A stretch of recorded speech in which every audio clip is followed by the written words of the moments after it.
قبر کا سفر۔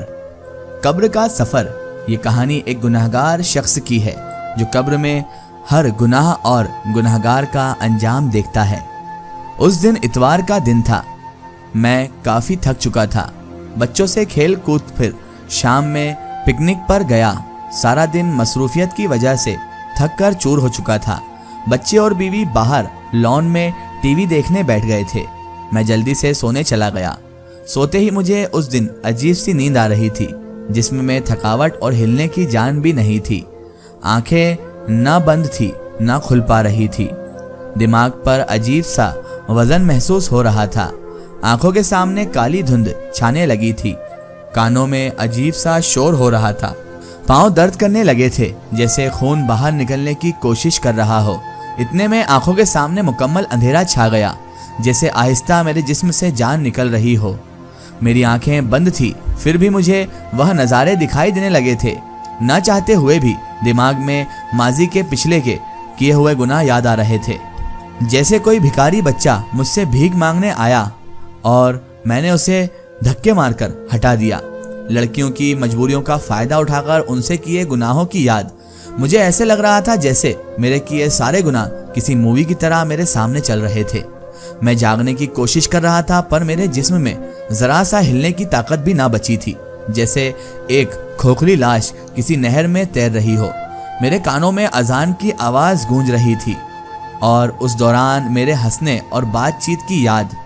نماز پر جان بوجھ کر نہ جانا، ان سب یادوں سے ایک خوف طاری ہونے لگا تھا۔ پھر کچھ لمحوں کے بعد مجھے کالے لباس میں ایک شخص دکھائی دینے لگا اور مجھ سے کہنے لگا، میں ملک الموت ہوں، تمہارا وقت اس دنیا میں پورا ہو چکا ہے اور مجھے حکم ہوا ہے کہ تمہاری جان لی جائے۔ میں سن کر گھبرا گیا، روتے منت کرتے کہا، خدا کے لیے مجھے چھوڑ دو، میری ابھی مرنے کی عمر نہیں ہے، میرے چھوٹے چھوٹے بچے ہیں اور میں نے قبر کے لیے کوئی تیاری بھی نہیں کی ہے اور میری کوئی اچھے کام بھی نہیں ہے، میں نے نماز بھی نہیں پڑھی ہے، میں بہت گناہگار ہوں، خدا کے لیے مجھے آخری موقع دو تاکہ میں نماز پڑھوں، اچھے کام کروں، خدا کو راضی کروں تاکہ قبر کے عذاب سے بچ جاؤں۔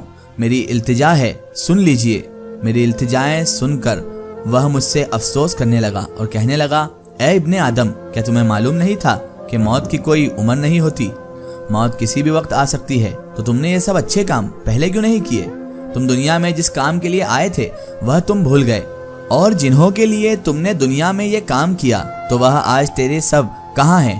افسوس، تم نے ساری زندگی بڑے بڑے واسطے بنائے، وہ بھی آج تمہیں موت سے نہیں بچا سکتے، کیونکہ خدا کی طرف سے تمہاری جان لینے کا حکم ہوا ہے جسے کوئی بھی ٹال نہیں سکتا۔ تمہارے جیسے اعمال ہوں گے ویسے ہی برتاؤ ہوگا تمہارے ساتھ، تم سے ویسا ہی برتاؤ کیا جائے گا جیسا تم نے اعمال کیے ہیں۔ وہ میری روح قبض کر چکا تھا اور اب میں اسی بیڈ پر لاش کی طرح سویا ہوا تھا۔ میرے چاروں طرف میری بیوی، بچے اور خاندان والے موجود تھے۔ سب میرے لیے رو رہے تھے۔ کچھ فون پر ادھر ادھر میرے مرنے کی اطلاع دینے لگے۔ عورتیں دھاڑے مار مار کر میری لاش پر رو رہی تھی، جن کی آوازیں میری روح کو تکلیف پہنچا رہی تھی۔ میں سب کچھ دیکھ اور سن پا رہا تھا پر بول نہیں سکتا تھا کیونکہ میں مر چکا تھا۔ میری نظریں وسیع ہو چکی تھی، مجھے سب کچھ آسانی سے دکھائی دے رہا تھا۔ گھر میں مہمان کا آنا جانا بڑھنے لگا۔ کچھ میری تعریف کر رہے تھے کہ مرحوم اچھا تھا، تو وہاں کچھ برائی بھی کر رہے تھے اور برائی کرنے والوں کی وجہ سے میری روح کو تکلیف پہنچ رہی تھی۔ تھوڑی دیر میں مسجد میں میرے نام کا اعلان ہونے لگا۔ اعلان سن کر میں حیران ہو رہا تھا کہ دنیا میں جب زندہ تھا تو میرا نام لینے سے پہلے عہدہ مرتبہ میری تعریف بیان ہوتی تھی، اور آج صرف اتنا کہا گیا ہے کہ احمد خان ولد اعتزاز خان اس فانی جہاں سے ہمیشہ کے لیے انتقال کر چکے ہیں، اس فانی جہان سے جا چکے ہیں، کوچ کر چکے ہیں۔ میری روح مکمل قبض ہو چکی تھی۔ اتنے میں وہ دوسرا فرشتہ میرے پاس آیا اور کہنے لگا، اے ابن آدم، تم نے جو مال جمع کیا تھا وہ کہاں ہے؟ تم جو ساری زندگی دولت کمانے اور جمع کرنے کے چکر میں خدا سے غافل رہے، تو بتاؤ وہ دولت تیرے کس کام کی ہے؟ آج اس دولت سے تم بچ سکتے ہو، اور وہ دولت ہے کہاں؟ کیا وہ تمہاری جمع کی ہوئی دولت تمہیں خدا کے عذاب سے بچا سکتی ہے؟ ہرگز نہیں۔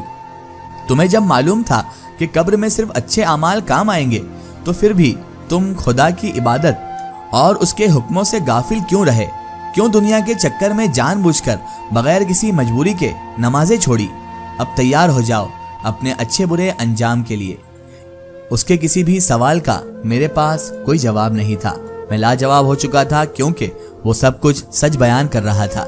میں اس کے سوالوں سے شرمندہ ہو رہا تھا اور میرے اوپر ڈر حاوی ہونے لگا تھا کہ نہ جانے دفن ہونے کے بعد قبر میں مجھ سے کیا ہوگا۔ پھر مجھے جلد ہی سے غسل دینے کے لیے لے جایا گیا۔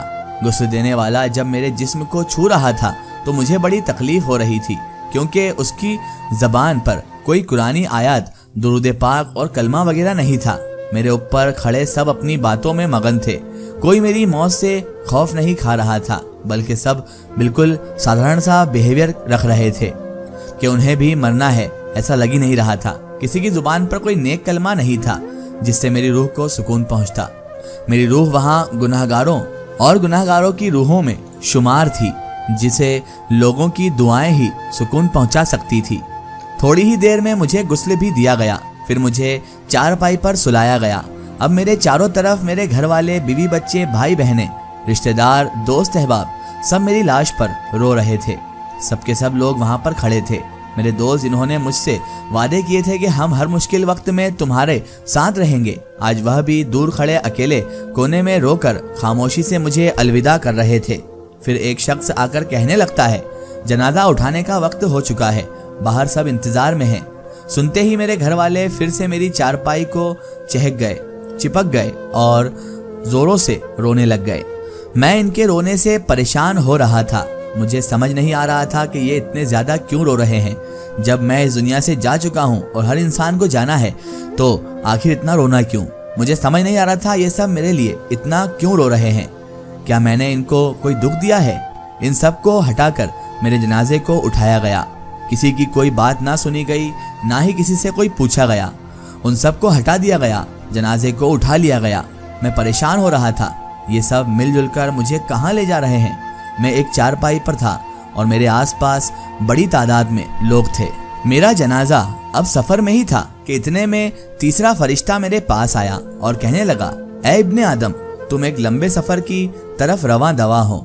جو تو یہ سفر پہلی بار کر رہا ہے، سفر کے اختتام پر تمہیں ایک تنگ مکان میں دفنا دیا جائے گا، جس مکان میں تم پہلے کبھی نہیں رہے، اور اگر تمہارے اعمال اچھے ہوں گے تو وہ تنگ مکان تمہیں تنگ نہیں لگے گا، اور اگر تیرے اعمال اچھے نہیں ہوں گے تو وہ تنگ مکان مزید تمہیں تنگ لگے گا، کیونکہ سب اپنے اعمال سے ہی اس مکان کو کشادہ اور تنگ کرتے ہیں۔